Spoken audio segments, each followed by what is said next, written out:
just avoided a sweep at the hands of the Marlins, the lowly Marlins, down in Miami just before the break by winning Sunday. Davey Johnson shuffled the lineup. I want to ask your feedback and over-under for 10 games that Bryce Harper bats leadoff. He batted leadoff for the first time this year. In that game, they moved Span down to the 7th spot where he had 3 hits, so he's definitely responded well. Over-under 10 games, Mike, that Bryce Harper bats leadoff going forward. Over.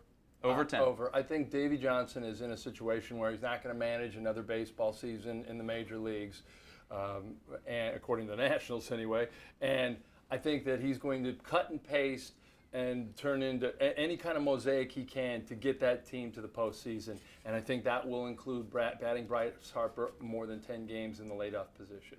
What would you say, LeVar? I think the first 15, 20 games coming out All-Star break are probably the most imperative games that they'll play, and that's because a lot of them are going to be at home.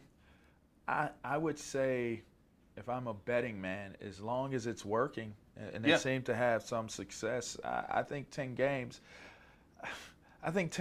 are a lot. A lot could happen within 5 or so. I'm going to say under, just because just looking at the roster that they have, I just don't know that they're best serving themselves by having Bryce lead off. So I'd say it might approach 10, but I don't think it makes 10 games. Definitely a couple different schools of thought. Obviously, you give him more bats by batting him up in the lineup. But if nobody's getting on base ahead of him when he's in the 3 spot, he it has doesn't the most matter home anyway, runs on right? the team, doesn't he? Doesn't he have the most home runs still, even missing all those games? He might. It's close. I don't think he's. I think LaRoche.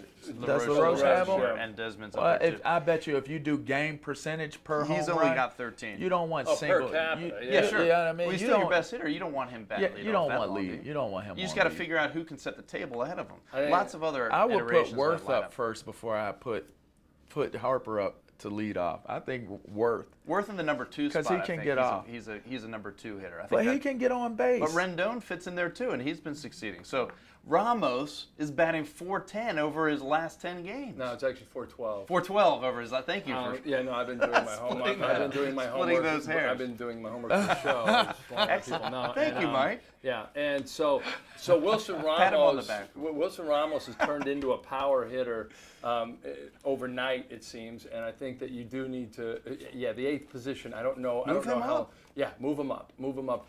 I don't really care how they do this. Just get the offense going. And that's the Please biggest. That's get the biggest offense issue. going.